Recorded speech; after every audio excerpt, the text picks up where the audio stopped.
Welcome back to the Tea Grannies. I'm Elise. And I'm Mariah. Today we're here to talk about tropes. So pour yourself a cup of tea and let's get started.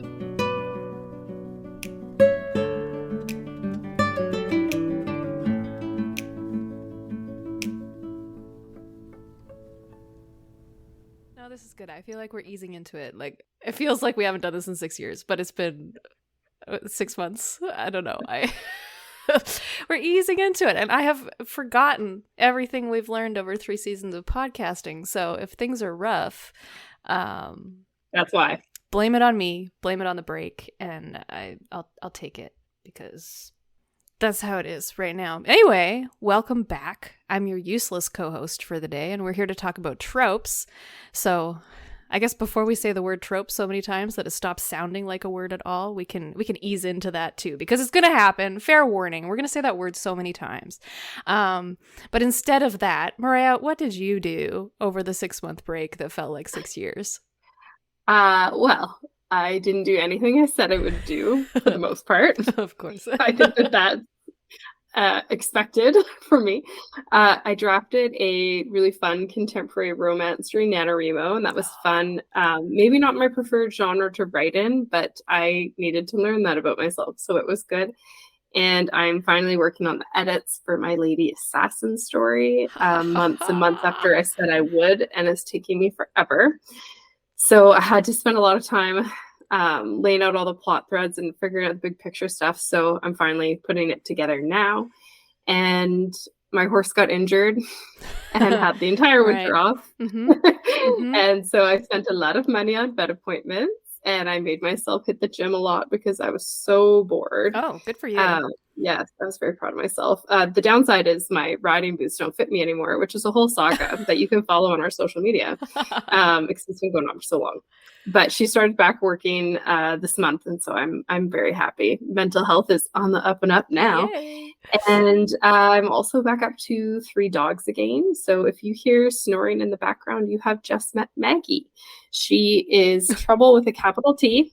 She's really cute, and I also document her escapists on her Instagram because she insists on being popular with everybody. Yes. And that's all I have to say about what I got up to. I mean, you started by saying like you did nothing, but nothing that you said you would do. You did plenty of other things. Yeah. So I think that's true. I think that's fair. What did I do over the 6-month break that felt like 6 years? What did I do? Oh, I heard that snore. That's cute. I actually feel like I am coming into this episode at more of an ideal time. Like I did a lot. I've been reading outside of the fantasy genre. Please be proud of me. I'm very proud. I've especially been reading sci-fi, which has been really fun.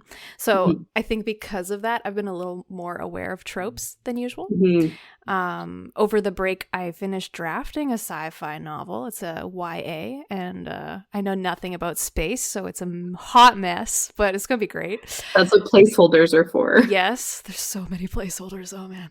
I redid my website again over the winter holidays because I said I would rest, but no one believed me, including myself. I started revising my fantasy draft of the beloved Bug Babies project. That's what I'm most excited about. I know. But it's getting there, and I'm still pretty proud of it. It's coming together. But I probably started writing like 3 new ideas secretly without not committing to them, but like just taking notes and like thinking about to procrastinate editing Bug Babies for another but I've been better. I've actually been working on it, so that's what I did over the break. I have like an entire like notes doc on my phone with like I think I've got 8 pretty good story ideas, and they're progressively all getting a little bit more fleshed out, but nice. I haven't actually sat down to write them yet because I'm like, I have to finish editing Lady Killer before I'm allowed to do anything else. Like, this is a hard deadline to our listeners. If you catch me not editing when I'm like on Instagram or something, I need you to be like, hey, how's your editing going? Because then I'll feel so guilty. I will go work on it. Okay, We you're do you're that really for me. taking this seriously. Yeah. I have to, because otherwise it'll still be sitting on my computer in a year and I'll be like, oh yeah, that one. Oh, that's hilarious. Yeah. Oh man. So anyway, so now that we're back, we are looking for submissions for first pages. So you can email us. Make sure you format your submission correctly, or I will do it for you, and you might lose some sentences. So 12-point font, double spaced, and a single page. If you have a sentence or two that goes over, that's fine.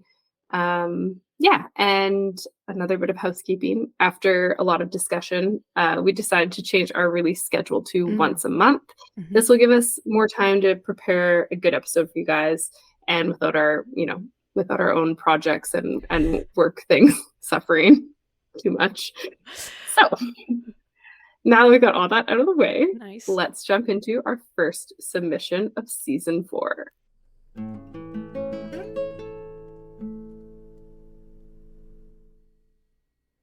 Trigger warning. School shooting drill. Chapter 1. We huddle along the chill of the cement wall, pressing our backs into the concrete, wishing our bodies would disappear into the institutional white paint. A glow from behind the closed blinds creeps through the cracks and holes in the cheap plastic ribs, casting shadows on the faces around me. No one looks at each other. Our eyes remain cast down at our toes to give dignity and privacy in a moment none of us could escape. I hear the soft sniffles of some of the others. They try to hide it, but the room is so quiet we can all hear their tears crawling down their faces. In elementary school, shooter drills were routine. We would fantasize about kicking the shooter's ass. He be the fool who tried to shoot up our school. Our imaginary karate skills would dominate, and our knife hands would fly about until, disrupted by a sloppy and poorly planned high kick, that bad guy would be left in a pile crying for his mommy. We would laugh and act it out on the playground. It was the modern-day imaginary play for cowboys and Indians, or cops and robbers. I take a deep breath to keep my mind present and try to quiet it. We wait. Our heartbeats thud the seconds and minutes away. I press my back further into the dimples of the wall, sitting as small as I can and stuffing my chin into my knees. What a way to start the year. I'd rather be sitting through the droning voices of geometry than this, and that's saying something. Numbers. Ugh. I roll my eyes in response to my imaginary conversation with myself. After what seems like days, a voice comes over the intercom. All clear? Repeat all clear. Return to classes following the set schedule. It's Principal Miller. No one budges. This was amazing. It was tense. The setting was well done, and I felt like I was right there with our main character.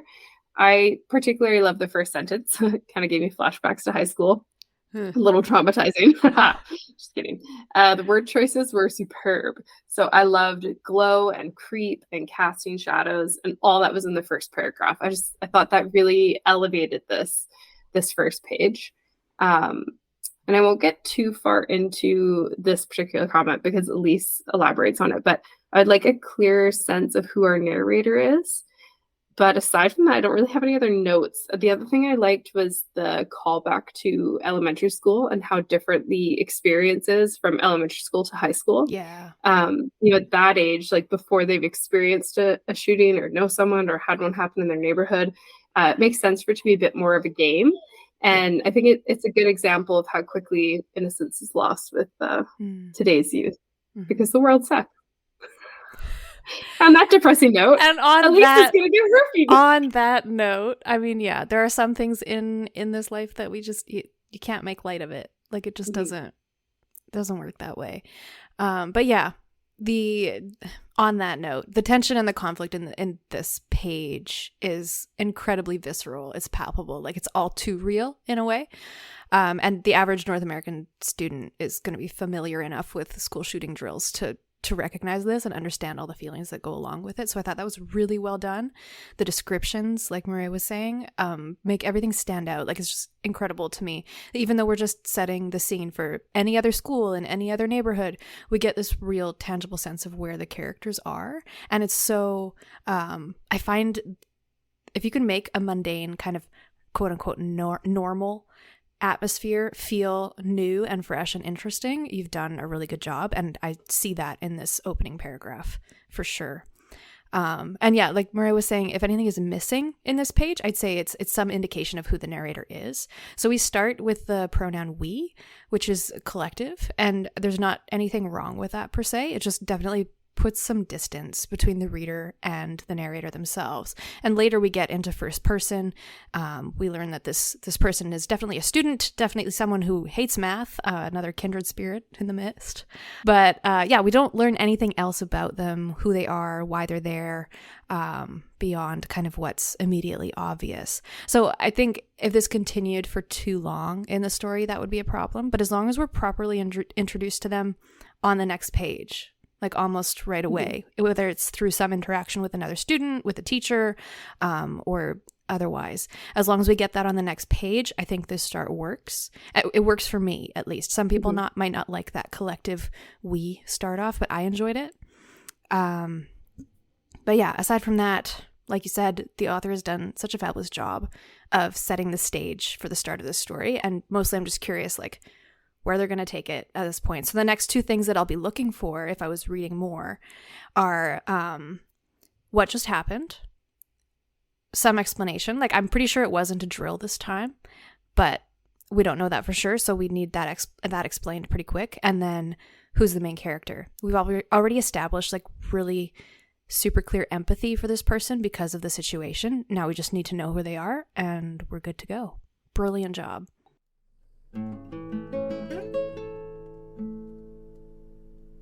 For the uninitiated, or just anyone who doesn't like fancy jargon, I know lots of people like this, so, no judgment. A little bit of judgment. Tropes, the word tropes, is just a way of saying, like, common plot devices. Like, it's nothing fancy, it's nothing special. It's just a word for saying that instead of using 3 words. Every genre has tropes. Every genre has people who think tropes are beneath them.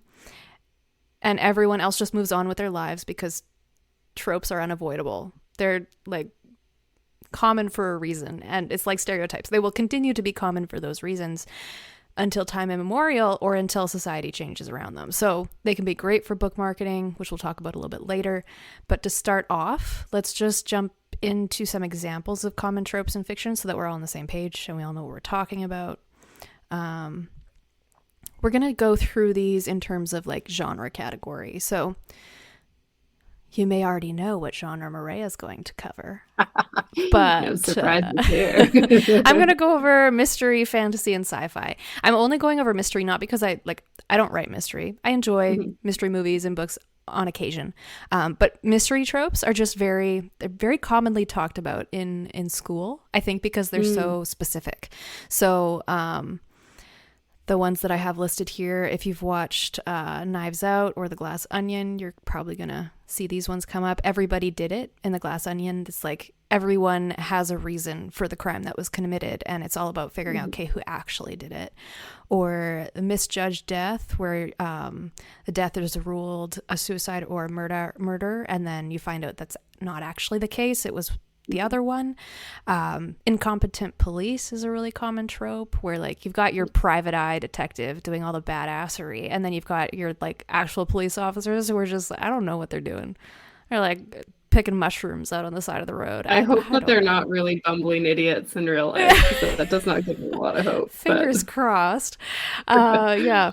And then like multiple murders is like, and then there were none, Agatha Christie. Like, yeah, if you want to know mystery tropes, just read a bunch of mystery books and you'll start picking up on the common themes and things.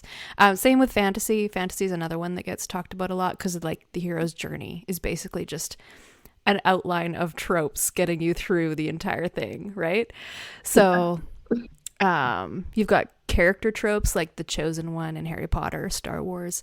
You've got the secret heir trope where like you don't know the person is a prince or princess until, wow, big reveal, like in A Throat of Glass. I do love that one though. Star Wars kind of does this with Rey in the newer ones. Whether you're pissed about that or okay with that is totally a side conversation that we are not going to have right now. I'm not okay with it. For the record, it was lazy storytelling. And yeah. And back to the episode. I can respect that. The evil overlord, like Lord of the Rings, Sauron, or the king in the Aragon series is another example of that. Yeah. The reluctant hero, like Bilbo in The Hobbit, classic. The lucky novice, like Aragon, like what does that kid think he's doing? He doesn't know. He has to go through all that training, and then he actually gets, somewhat good at things in probably book 3. I don't know. It took him a while. He got there. But like every fantasy novel has this, where it's the young, inexperienced idiot defeats the evil overlord with luck, stupidity, and sudden excellence in some magic or weaponry that they've never tried before. We love it, okay? No judgment. We love it. It just, that's why it keeps happening. And it's basically the plot of Harry Potter. Like, yeah, that's essentially it. Books 1 through 7. Does Harry know? Bumbling idiots. Yeah, speaking of bumbling idiots. Class act there. Those were all like character tropes. We haven't even gotten to world building tropes, like the European medieval setting. That is a trope. Like every white person ever, that's where they set their fantasy novel. So, Lord of the Rings, Throne of Glass, Court of Thorns and Roses, Looking at You, all guilty of it. We love it. It just keeps happening. And then you've got your plot tropes, like the battle between good and evil. Classic, Lion, the Witch, and the Wardrobe, or the Here Comes the Cavalry twist. And this is, honestly, it's my favorite. I use it in my books. Gandalf rides into Helm's Deep in the Two Towers movie. It's like, that is the best scene. That is one of the best scenes in the history of cinema. It's beautiful. I love it. No matter how many times I watch it. You love it because there's a horse, don't you? Revved up. Oh, yeah, that's true. Yeah. And then every time I see it, I'm like, how did they get their white horse so white? Because I'll tell you what, my horse is never that clean. Especially after like hard riding for a little while. Right? Gandalf, it's magic, the magic. Yeah, it's true. If I were magic, one of the things that I would use my magic for would be to keep my white horse white. Because these are the important things. Yes. Exactly. Okay. Last couple sci-fi tropes. You've got your alternate universes, Looking at You, Marvel. Everything is a simulation. Hi, The Matrix. Evil robots and artificial intelligence. Is it too soon to talk about that? Any story with cloning people, creatures as a plot element. Like, I'm reading a really fun webcomic right now. It's called Never Ending Darling. Look it up on Webtoon. It's super creepy and I love it. Trigger warning for abusive relationship, but I feel like they handle it really well. And if you like a psychological thriller, it's fabulous. Anytime you've got like nanotechnology in a sci-fi story, it's usually just kind of lumped in with technobabble that solves and creates plot issues just like magic. And my sci-fi will be guilty of this because I know nothing about science. So, et cetera, et cetera. I could go on forever, but I'm going to pass the buck over to you for the romance tropes. Ooh, yeah. So there's more tropes than we're listing, by the way, in this episode. God, there's got to be there's no way we got We'd them be all. here forever. We'd be here forever, but we're going to go through the popular ones. Yeah, what we're trying to do here. So, romance tropes. So you can have these throughout different genres. I would just say they're most common in romance books or books with a romance subplot. Quite a few of them appear in other genres, but we're probably missing some of the lesser known ones. But most of them are self-explanatory. But we will start with one of my favorites, enemies to lovers. Who does not like this one? Yeah. Everybody likes this one. Well, almost. One of my favorite examples is Pride and Prejudice, the original enemies to lovers. I do prefer my enemies to lovers to be a little more stabby, but Pride and Prejudice is one of my favorites of all time. Fair enough. So friends to lovers. Personally, not one I like very much, but it can be done well. It can be. Mm-hmm. I think that found fam. I think I tend to write that one. Like, yes, I've never written an enemies to lovers. I have never done it because your friends to lovers are really good though. I appreciate that. Thank you. I've read some friends to lovers where I'm like, really.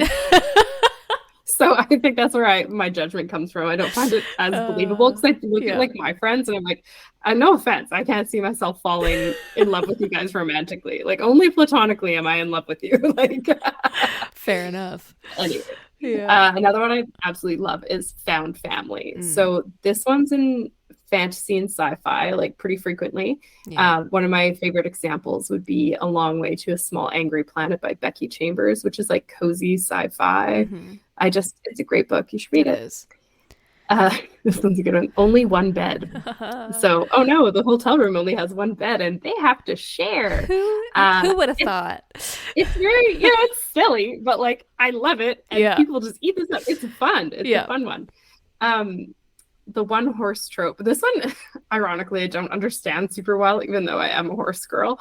Like the love interests have to share a horse and things get like tense. And I don't know if I like this one because I have ridden double, not since I was a kid, because you outgrow this doing it for fun. I'll tell you what, it's not comfortable.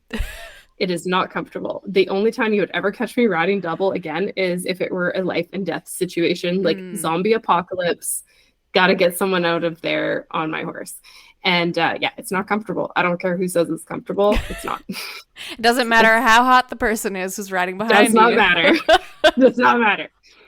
Okay. Forbidden love. So this one's a classic for a reason. I think we can all relate to the forbidden love one. I mean, I love that one. Grumpy sunshine. This one's great. One character is grumpy, the other one's like the happy smiley one, and they balance each other out.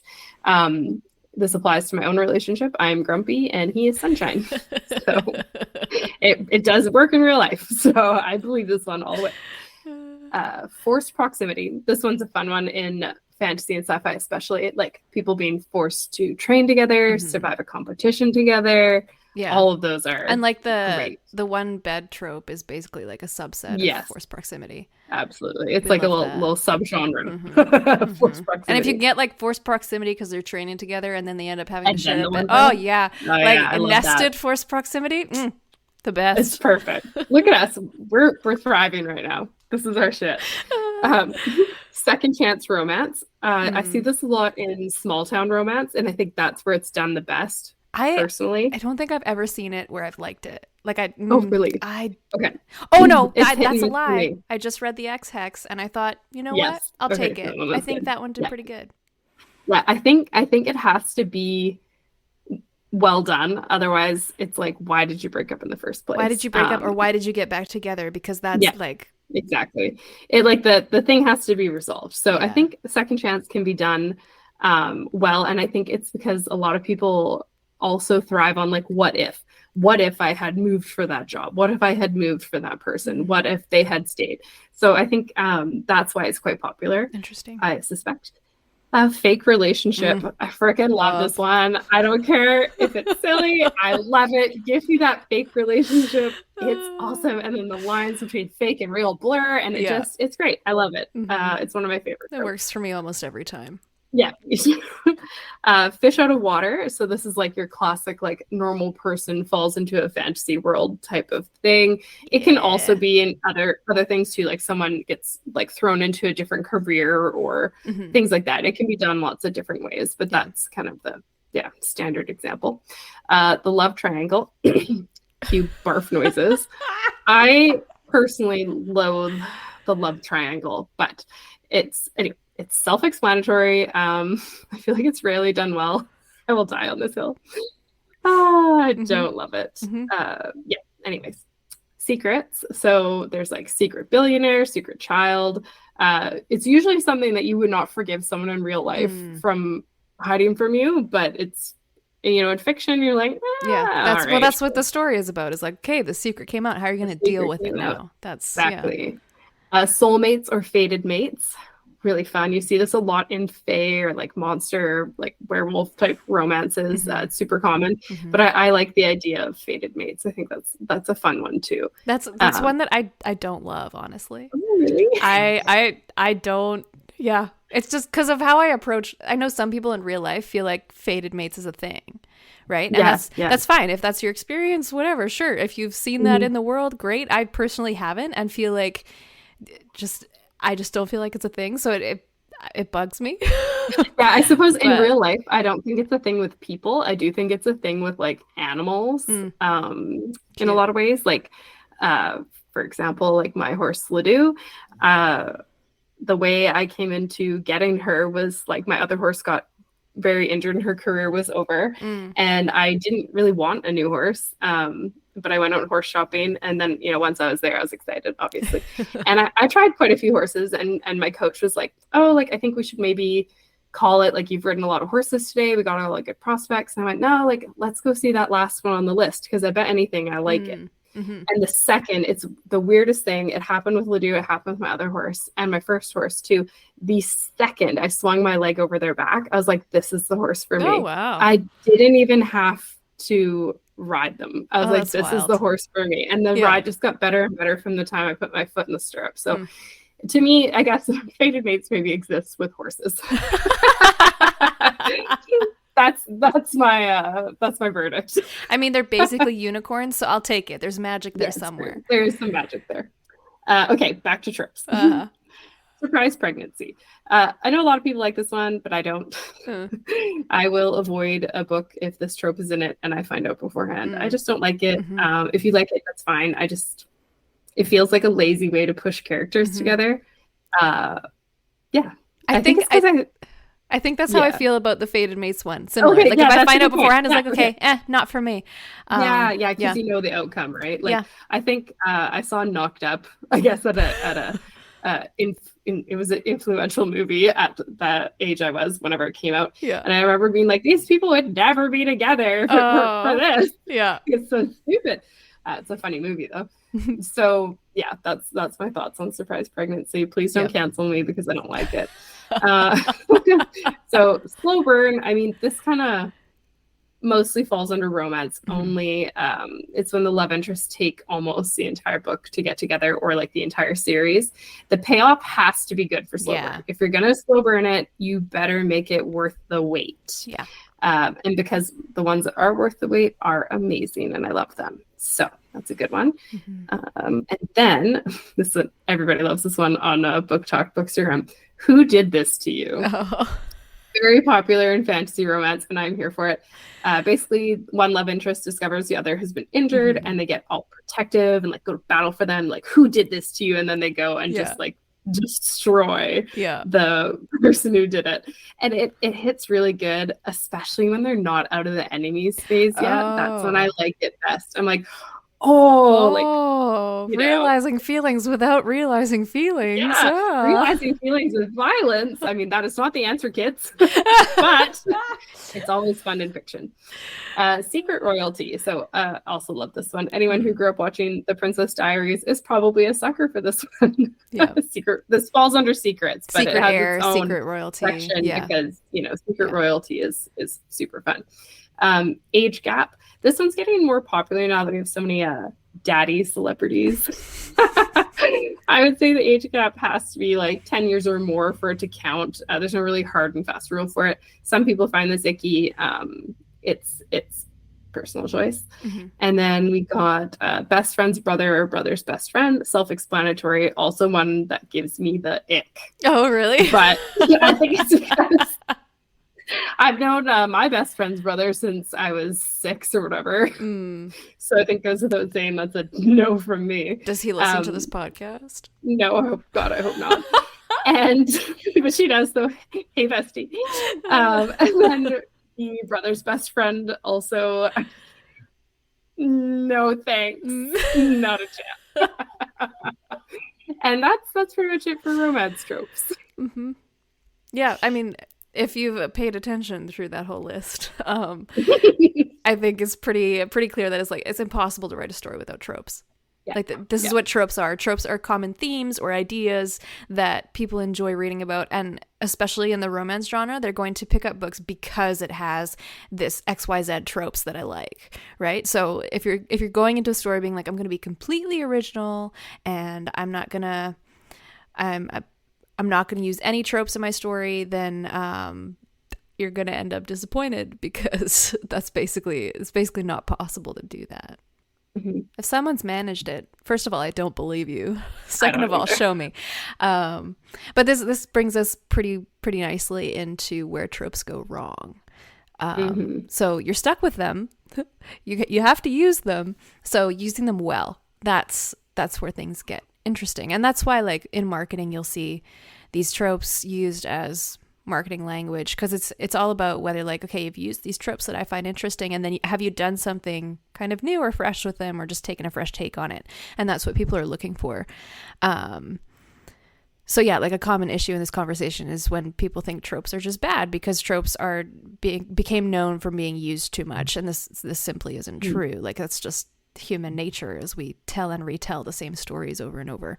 But entire genres are built on tropes. And as we've been saying, agents and editors and publishers, they will specifically look for tropes in new acquisitions because they know that they can use those to hook people. Like we've said, we both like enemies to lovers. We both like the forced proximity. We enjoy those tropes. We'll look for that in the marketing language around a specific book because like that's what I want in my story. If it's there, I'm going to be extra interested. And publishing people know this. They know what hooks a reader. So if they can hook someone in with these simple but interesting premises, as long as the author did a good job of giving the tropes a twist or a spin to make them more interesting, you're golden. You're doing great.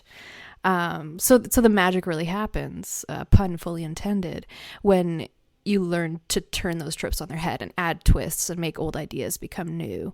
And then where tropes go wrong is when you just use them in their most basic form, or you try and cram too many of them in without making any twists or changes to them. Like sometimes you might want to use a classic trope and not change much about it, but your story is going to have a lot of other interesting features to make that work. So if you're just using the classic form and you're not doing anything interesting with the story, that's going to be where you start to have issues, where people say, oh, this is just so cliche. It's not because you stopped using tropes if you're getting away from that. It's because you've taken what's familiar and made it more interesting again. So yeah, don't try and cram too many into a single story, because you'll just be left with a bunch of simple, overdone plot points, and you won't have enough space to flesh them out and make them actually interesting. And then another thing that you can get in trouble doing or trying to do is trying to fit your story into a trope after you've already written it. Like if you're one of your main characters is a golden ray of sunshine most of the time, and they meet a love interest who just loves how positive they are, and then you try and turn like that, like if they love how positive they are and that's something they bring up all the time, they're like, oh, you're just such a ray of sunshine and you light up my life and all that. Yeah, whatever. Don't write any of that. But if you do, and then you try and turn this person into a grumpy cat after the fact, that's not gonna fly. Like someone who's a big old grump isn't gonna be like praising your main character for their positivity every other word. You've got to establish that they're a grumpy cat right from the outset and be like, oh my God, you're so happy. Why are you so happy all the time? I hate you. And then they fall in love. What is wrong with you? You can tell that we are the grumpy ones in our relationships. Yeah, because, definitely. But yeah. We are the grumpy cat. So tropes are not bad. That's kind of what we're getting at. If you don't like them, just consider them a necessary evil. You should be able to identify what tropes are in your book. Sure. But you don't have to write your book around tropes unless you want to. But you should be able to pinpoint which ones fit your story after the fact. You don't need to worry about them till after your book is written. Yeah. Write your story the way you love it. Like just write it. And then when you go back to edit and say, you can notice that mistake. Like, oh, I made this character too happy at the beginning and then they get grumpy, at the midpoint. Like I just got to go back and make them grumpy all the way through. And then the grumpy sunshine trope works. And that's an example of like how you would want to fix it. Should you want your character to be that way? So what you'll do after your book is written and edited and you're kind of ready to go, that's when you're going to look into tropes for marketing purposes, and you're going to go with what is already naturally included in your story. Tropes can go wrong all the ways the least listed. The main thing is making sure you follow through with whatever trope you chose. So if you pick enemies to lovers, do not shy away from the enemies phase. That's what makes it hit so well when they eventually get together. And I say this because I am so bad at this. I resolve the enemies like a little too soon when I'm writing, and then I'm like, I gotta lean into it harder. There needs to be a little bit more stabbiness. I already said I love that. So you have to gotta make your characters hurt. Yeah, you have to fight. Yeah, you have to be willing to put them through pain to get the payoff. Yes, you gotta put them through the pain. Yeah. And as a little note here, if you want some satire with your tropes, you need to read or watch The Princess Bride. I feel like this should be like required for everyone ever, because it's so funny and it's so good, and they make fun of the tropes like it just so well. So yeah, that's your required reading or watching after you're done with this episode. That's wonderful. Oh, I know, I just want to go watch that movie. Okay, but now we get into like to some, this is the less fun part because we're back to talking about marketing. It always comes back to marketing. Like, you can't get away from it. So don't try. But yeah, if you're trying to market your book with tropes, I've got a quick example here. Grumpy Sunshine, Friends to Lovers, Steampunk Romeo and Juliet. There you go. That's your Twitter pitch. Tell your new agent you're welcome from me. No, I don't know if that would actually be helpful, but that's just an example that, like, pitches are really hard. So good luck and everything. But it's just to say that, like, tropes are actually a great way to market your book because they give anyone, readers, agents, editors, publishers, such a clear idea right from the start of what your story is going to feel like. And you need like 1 or 2 sentences to establish like these couple of tropes, this is a genre, and this is kind of maybe comparative titles. This is what what the story feels like a little bit. And then you've got a pretty clear idea in your head of what you're getting into. And that's it. That's marketing, baby. So I'll use my first book, Roots of Blood, as an example. This is practice for me because I'm so bad at this. I love it. Book 1, you've got your reluctant hero. The main character doesn't want to be doing any of the things that she has to be doing for a good part of it. It's set in a pseudo-European medieval setting because, yeah. You're a white girl? I'm a white girl. And I hear ya. There it is. And we have her teamed up with a morally gray anti-hero character.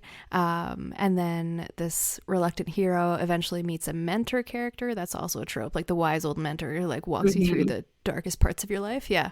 Looking at you, Gandalf.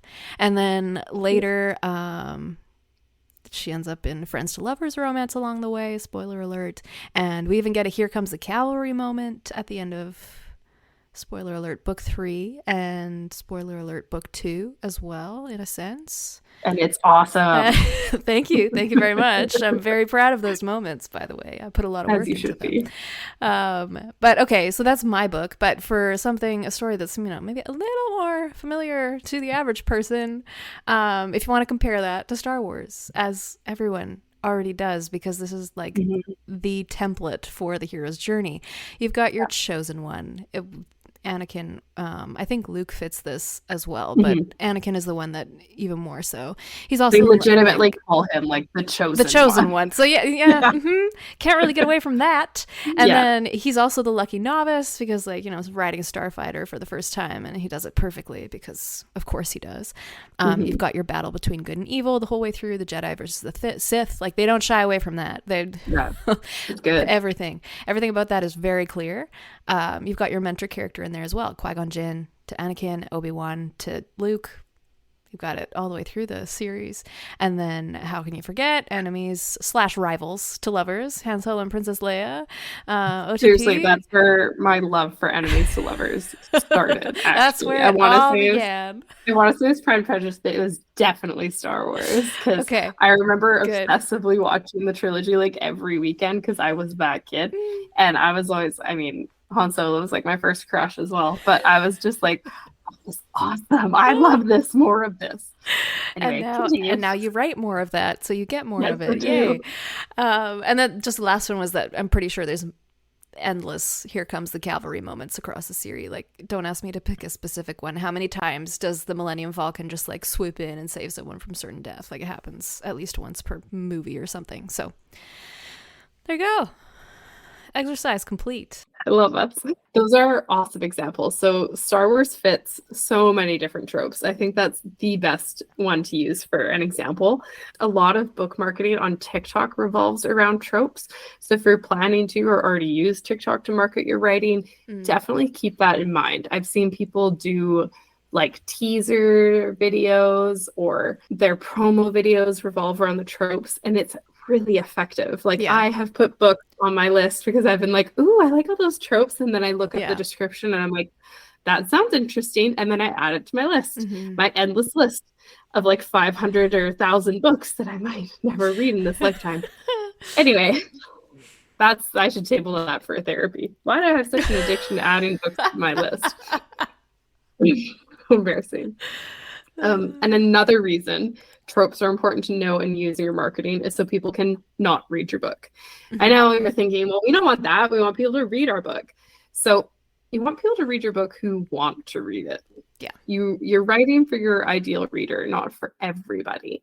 So like I said earlier, I won't read something with like the surprise pregnancy trope because I don't like it. Same with love triangles. So that makes it easy for me to avoid books that I might otherwise be really into because I know that those tropes will ruin it for me, which will in turn lead to me leaving a lower review for that book than it probably deserves. And I'll feel like I wasted my time. Because I've seen a lot of reviews, if you ever cruise like Goodreads reviews. I mean, first of all, people are mean. Yeah. They are mean. But past that, you'll read a review and be like, well, I don't really like enemies to lovers, and I don't like Fae. And then I read this and I'm giving it 2 stars because I didn't like it. And I'm sitting there going, why did you read it if it had all the things in it that you don't like? Yeah. And those were clearly advertised. They were advertised, you know? So Yeah. that's something to consider. It's better to have, I would say, like less readers, but they're readers who actually really like your work and like your tropes and everything like that. Rather than someone, you know, there's lots of books out there when someone's like, oh, have you read this? Like, this is so good because everyone knows I'm a book nerd. And I'm like, well, I mean, I haven't read that because like that doesn't sound like my cup of tea. Yeah, it's not my thing. And so I'm just not gonna read it. Yeah. And it's a bit like when, you know, I kind of try and judge when people are telling me about what they like to read. I'm like, okay, I'm not going to recommend like a smutty vampire romance for you, but I will recommend this like really cool other book I'm thinking of right now for you. Yeah. Right. So everybody's taste is different. And that's the good thing about tropes. It does help us decide what we want to read. And, you know, from the other side of things, what publishers want to publish and what agents want to take on. Yeah, and what they think is marketable, and like exactly, off of the whole like marketing thing. You don't want everyone to be your audience. Like that's marketing 101 is, okay, who is your audience? Who are you talking to? For books, it's like, who is your ideal reader? Because no, you can't please everyone. Even if you think you can, and you think it's for everyone. Like I can't tell you the number of times I've worked with people, because I work in marketing, okay? I can't emphasize this enough. The number of times I've worked with people who are like, oh, no, my message is for everybody. Like, I just want everyone to know it. And it's like, that's fine. Everyone wants everyone to know everything in situations like this. But the reality is that's not going to happen. Certain people are just not going to care. And if you're marketing to those people, you're wasting your money and you're wasting your time. Just, you know, like, stop that before it even happens, and identify identify who is going to be interested. Those are the people who are likely to buy it. Those are the people who are likely to engage with you, and engage with you meaningfully, like you said, like not leaving a 2-star review because, well, I don't like enemies to lovers. Like that's a very subjective thing. And then I know as a reader looking at that review, it's like, okay, well, I might still read it because they're not actually saying what's wrong with the book. They're just saying they didn't like this one thing because that's their personal preference. Sometimes you'll get not so nice reviews that don't specify that it was something they didn't really like, you know, and you're like, oh, it's just a terrible book. You know, like it's one of those things when you read like reviews for young adult. I see this sometimes like, oh, the protagonist was so immature. I'm like, it's a YA book. You can't you're like a 40-year-old woman. What are you expecting? You can't expect them to have the logical reasoning that you have at your age because it's for young adults and like their brains are not finished developing yet. Okay, it makes sense. Yeah.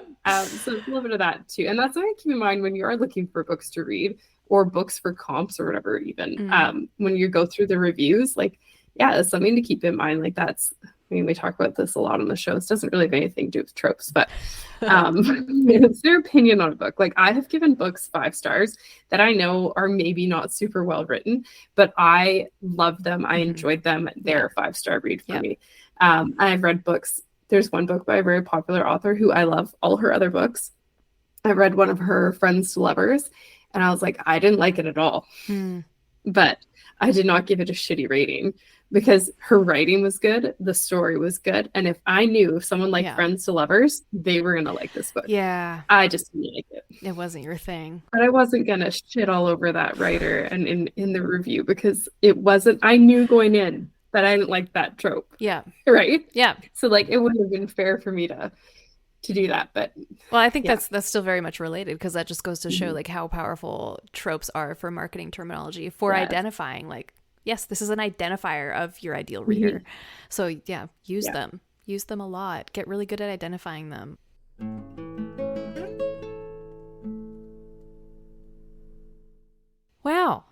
We just did like a full episode again. We haven't done this in 6 months. We're back at it. Woo!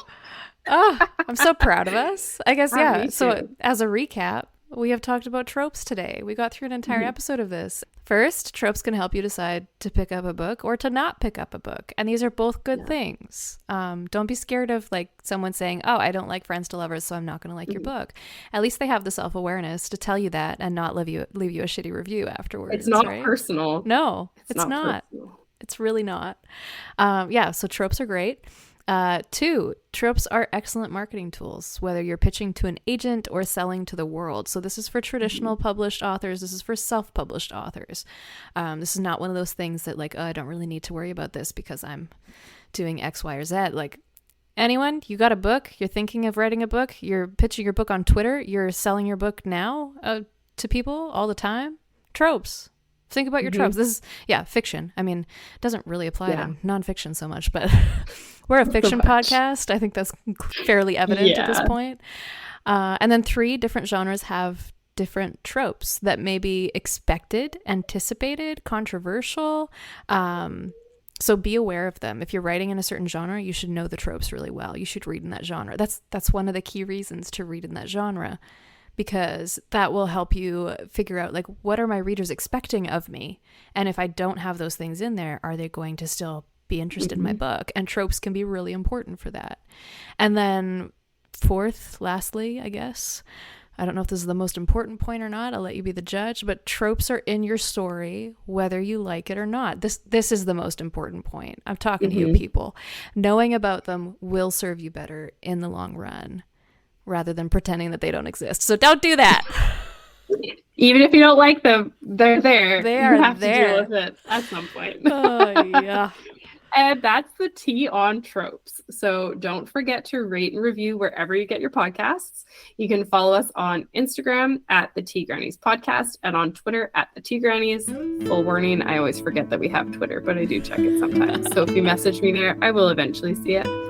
And don't forget to send in your first each submissions as soon as possible. They are due by the 15th of every month. And once we have enough for the whole season, we are going to close them. So get them in while you can.